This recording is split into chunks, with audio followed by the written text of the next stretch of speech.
नमस्कार। पिछले महीने हमारे देश में एक महापर्व का आयोजन हुआ, 18वीं लोकसभा इलेक्शन।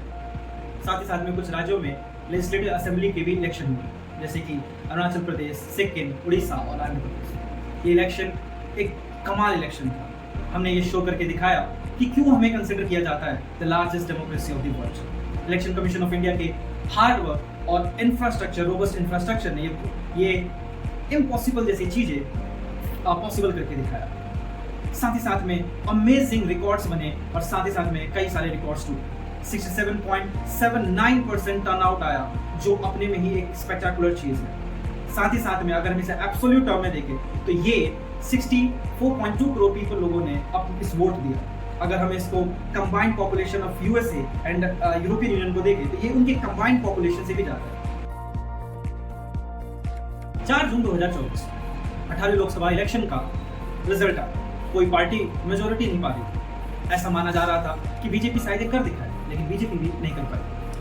जो भी हुआ, ये एक हंग असेंबली बन गई। कोई भी पार्टी मेजोरिटी ना पाने की वजह से गवर्नमेंट बनाने के लिए सक्सेसफुल नहीं हो पाई। लेकिन नेशनल डेमोक्रेटिक अलायंस यानी कि एनडीए, जो led by BJP, TDP and JDU and other various party, मिलकर सेंटर में गवर्नमेंट बनाती है और नरेंद्र दामोदर दास मोदी हमारे देश के तीसरी बार प्राइम मिनिस्टर बनते हैं। मैं नरेंद्र दामोदर दास मोदी लगातार तीसरी बार प्राइम मिनिस्टर बनते हैं। इससे पहले ये काम जवाहरलाल नेहरू ही करके दिखा पाए। ये कमाल था।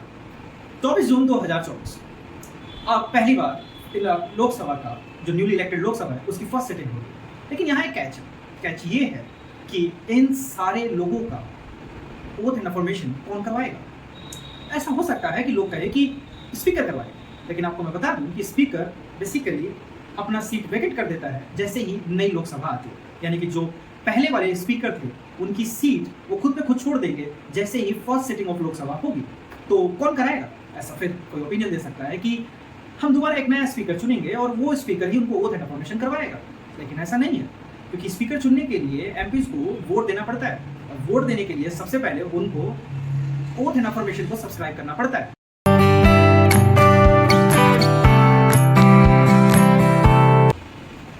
इस इश्यू को रिजॉल्व करने के लिए एक टेम्पररी ऑफिस को क्रिएट किया गया है जिसका नाम है स्पीकर प्रोटम। प्रोटम एक शब्द है जिसका मतलब है फॉर द टाइम बीइंग, मतलब टेम्पररी।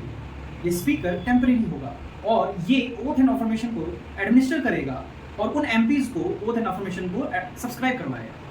हमारे कॉन्स्टिट्यूशन में कहीं पर भी स्पीकर प्रोटम के बारे में कोई मेंशन नहीं है। ये एक टेम्पररी ऑफिस है जिसे क्रिएट किया गया है ओथ एंड अफर्मेशन सब्सक्राइब करवाने के लिए जो newly elected member of parliament है। लेकिन इसका mention handbook of working of the ministry of parliamentary affair में मेंशन किया गया है और साथ ही साथ में इसका किस तरीके से अपॉइंटमेंट होगा और साथ ही साथ में किस तरीके से ओथ एंड अफर्मेशन ये स्पीकर प्रोटम को एडमिनिस्टर करवाएगा। जैसे ही न्यू गवर्नमेंट तैयार होती है, देन लेजिस्लेटिव डिपार्टमेंट जो गवर्नमेंट का होता है वो एक लिस्ट तैयार करती है जिसमें सीनियर मोस्ट एमपीज होते हैं। इन सीनियर मोस्ट एमपी की जो लिस्ट है ये मिनिस्ट्री ऑफ पार्लियामेंट्री अफेयर और प्राइम मिनिस्टर को भी सबमिट की जाती है। जनरली ऐसा नॉर्म है कि जो सबसे सीनियर मोस्ट एमपी होगा वो ही स्पीकर प्रोटम के बारे में चुना जाएगा। लेकिन हाल में ही ऐसा नहीं हुआ। लेकिन इसमें कोई नियम कायदा कानून नहीं है, ये एक जनरली नियम, एक नॉर्म है जो बनाया गया है। देन प्राइम मिनिस्टर और मिनिस्ट्री ऑफ पार्लियामेंट्री अफेयर उनमें से किसी एक बंदे को, जो लिस्ट है उनमें से किसी एक आदमी को स्पीकर प्रोटम की तरह चुनती है और साथ ही साथ में वो 3 और एमपी को चुनती है जो उस स्पीकर प्रोटम को हेल्प करेगा। चूजन प्रोटम स्पीकर प्रेसिडेंट के अप्रूवल के लिए भेजा जाता है। जैसे ही प्रेसिडेंट उसे अप्रूव कर देते हैं, देन वो व्यक्ति या member of parliament as a speaker pro tem चुना जाता है।